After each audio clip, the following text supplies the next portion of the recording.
नमस्कार। मौजूद हुए हैं आपके सामने हिमाचल प्रदेश की दिन भर की ताज़ा खबरों के साथ। तो इससे पहले खबरों को विस्तार से जानने निवेदन है, कृपया चैनल को जरूर सब्सक्राइब करें। तो पेश है आज दिन भर के मुख्य समाचार।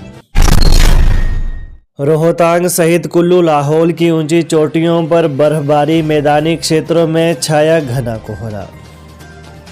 हिमाचल प्रदेश के उच्च पर्वतीय क्षेत्रों रोहतांग और कुल्लू लाहौल की ऊंची चोटियों पर आज बर्फबारी हुई। मैदानी क्षेत्रों में घना कोहरा छाया रहा। कई जिलों में हल्के बादल छाए रहने के साथ धूप खिली। ऊना, बिलासपुर, हमीरपुर, कांगड़ा और सोलन, सिरमौर और मंडी के कई क्षेत्रों में कल और परसों भी कोहरा छाए रहने का येलो अलर्ट जारी हुआ है। शिमला सहित मध्य और उच्च पर्वतीय कई क्षेत्रों में 16 और 17 जनवरी को बारिश बर्फबारी का पूर्वानुमान है। 3 माह से सूखे जैसे हालात के बीच मौसम के करवट लेने से ऊंचाई वाले क्षेत्रों में ठंड बढ़ गई है। वहीं आज सुबह रोहतांग दर्रा सहित कुंजुम दर्रा, बारालाचा पास, शिंकुला दर्रा, घेपन पीक, चंद्रा भागा रेंज की पहाड़ियों पर हल्की बर्फबारी हुई। कीरतपुर कुल्लू केलांग बना हिमाचल का पहला ग्रीन कॉरिडोर चार्जिंग स्टेशन स्थापित। चंडीगढ़ से कीरतपुर, कुल्लू, मनाली होते हुए केलांग तक पर्यटक और स्थानीय लोग अब इलेक्ट्रिक वाहनों में आसानी से आवाजाही कर सकेंगे। सरकार ने प्रदेश का पहला ग्रीन कॉरिडोर कीरतपुर, बिलासपुर, मंडी, कुल्लू, मनाली, केलांग तैयार कर दिया है। इस मार्ग पर इलेक्ट्रिक वाहनों को चार्ज करने के लिए 7 चार्जिंग स्टेशन तैयार कर दिए गए हैं। वहीं मुख्यमंत्री सुखविंदर सिंह सुक्खू ने बताया कि सरकार ने पहले बजट भाषण में 31 मार्च 2026 तक प्रदेश को हरित ऊर्जा राज्य बनाने के लिए इलेक्ट्रिक वाहनों को बढ़ावा देने का ऐलान किया था। इसी कड़ी में पहला ग्रीन कॉरिडोर तैयार कर लिया गया है। जल्द ही 5 अन्य कॉरिडोर भी तैयार कर लोगों को समर्पित कर दिए जाएंगे। हिमाचल प्रदेश में भूकंप 3 बार महसूस किए गए। झटके 3.1 रही तीव्रता। घरों से बाहर निकले लोग। हिमाचल प्रदेश के चंबा जिले में आज दोपहर बाद भूकंप के झटके महसूस किए गए। रिएक्टर स्केल पर इसकी तीव्रता 3.1 मापी गई। भूकंप से अभी तक किसी तरह के नुकसान की सूचना नहीं है।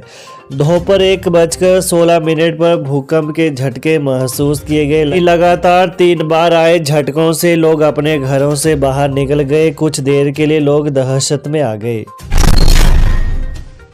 कुल्लू में शरारती तत्वों के हौसले बुलंद। एसपी ऑफिस और पुलिस स्टेशन से 20 मीटर की दूरी पर जलाई रेहड़ी। कुल्लू जिला मुख्यालय में एसपी ऑफिस और पुलिस स्टेशन के समीप रात के अंधेरे में शरारती तत्व आगजनी और चोरी की वारदातों को अंजाम दे रहे हैं।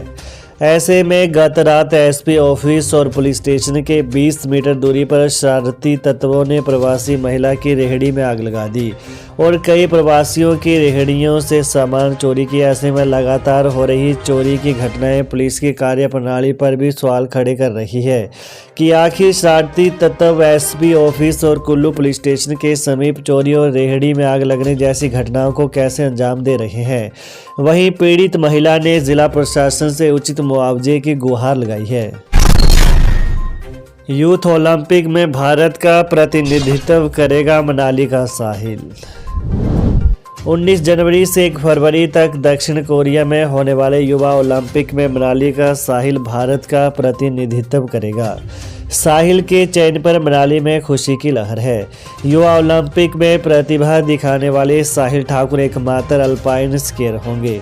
टीम मैनेजर लूदर और कोच चुन्नीलाल भी 16 जनवरी को साउथ कोरिया रवाना होंगे। बता दें 6 से 10 नवंबर तक दुबई में आयोजित अंतर्राष्ट्रीय प्रतियोगिता में साहिल ठाकुर ने क्वालिफाई किया था। अब उसका चयन युवा ओलंपिक के लिए हुए हैं। इस बार हिमपात न होने से हिमाचल के स्कीयरों की भी दिक्कत बढ़ी है। हिमपात न होने से साहिल अपने गृह क्षेत्र सोलंगनाला की ढलानों में अभ्यास नहीं कर पा रहे हैं। सुक्खू सरकार के गेस्ट टीचर भर्ती करने के फैसले का माकपा ने किया विरोध। माकपा ने सुखविंदर सिंह सुक्खू सरकार के स्कूलों और कॉलेजों में पीरियड आधारित गेस्ट टीचरों की भर्ती करने के निर्णय का विरोध किया है। पार्टी से इस फैसले को बदलने की मांग की है। पार्टी के सचिव व पूर्व जिला पार्षद भूपेंद्र सिंह ने इसे बेरोजगार युवाओं के साथ भद्दा मजाक बताया है। उन्होंने कहा कि कांग्रेस पार्टी ने चुनावों के समय 5 लाख युवाओं को रोजगार देने की गारंटी दी थी, लेकिन पिछले 1 साल में नामात्र का ही रोजगार ही युवाओं को मिला है।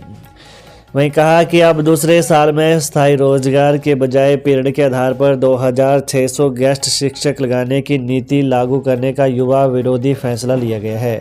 उन्होंने कहा कि यह निर्णय केंद्र सरकार की नई शिक्षा नीति के आधार पर लिया गया है और कांग्रेस की राज्य सरकार भी केंद्र की मोदी सरकार की जन विरोधी नीतियों का ही अनुसरण कर रही है।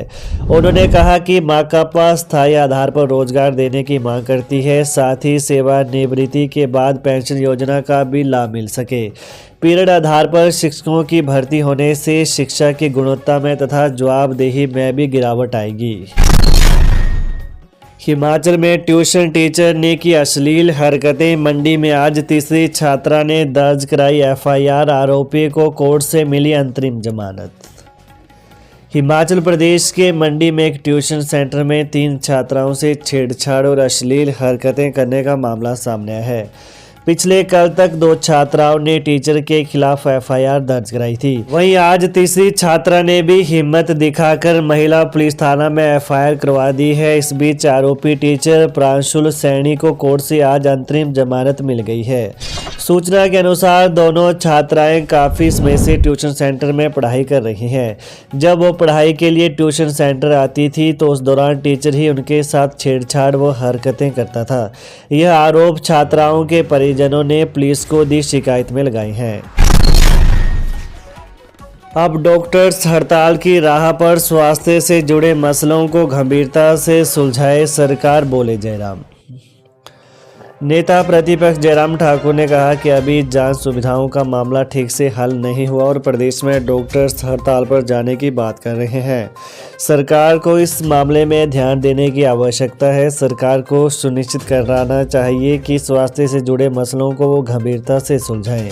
उन्होंने कहा कि इसके साथ ही सरकार हिमकेयर में लोगों का इलाज होना भी सुनिश्चित करे, क्योंकि भुगतान लंबित होने की वजह से लोगों के इलाज नहीं हो पा रहे हैं। नेता प्रतिपक्ष ने सभी प्रदेशवासियों को लोहड़ी और मकर संक्रांति की शुभकामनाएं दी। उन्होंने कहा कि प्रदेश के लोग स्वस्थ और खुशहाल रहें, यही मैं ईश्वर से प्रार्थना करता हूँ। सीएम सुक्खू बोले, भाजपा ने हमें दिया है 14 दिन का वनवास, उसके बाद समय मिलने पर जाएंगे अयोध्या। मुख्यमंत्री सुखविंदर सिंह सुक्खू ने कहा कि भाजपा ने हमें अभी 14 दिन का वनवास दिया है, उसके बाद समय मिलने पर अयोध्या में भगवान श्री राम मंदिर के दर्शनों के लिए जाएंगे। मुख्यमंत्री ने यह बात राहुल गांधी की न्याय यात्रा में भाग लेने के लिए मणिपुर रवाना होने से पहले नई दिल्ली में पत्रकारों से अनौपचारिक बातचीत में कही। उन्होंने कहा कि हम भाजपा के बैनर तले वहां नहीं जाएंगे और चुनाव के समय ऐसी राजनीति करना ठीक नहीं है। इसके अलावा श्री राम मंदिर जाने के लिए किसी निमंत्रण की ज़रूरत नहीं है। खुद उनके दिन की शुरुआत सुबह मर्यादा पुरुषोत्तम भगवान श्री राम की पूजा से होती है और शाम को भी धूप जलाते हैं। उनके घर में भी भगवान श्री राम की मूर्ति है और उनके दिखाए आदर्शों में चलना हम सबका दायित्व है। उन्होंने कहा कि कांग्रेस ने सत्ता में रहते हुए टीवी पर सबसे पहले रामायण का प्रसारण करवाने की व्यवस्था की थी। यह ऐसा समय था जब गांव में 1 या 2 लोगों के घर में टीवी होता था। पूरे गांव के लोग उस समय एक साथ बैठकर इसका प्रसारण देखते थे। तो ये रही दिन भर की प्रमुख खबरें। तो ताज़ा खबरों को जानने के लिए कृपया चैनल को अभी सब्सक्राइब कर लें। धन्यवाद। जय हिंद, जय हिमाचल।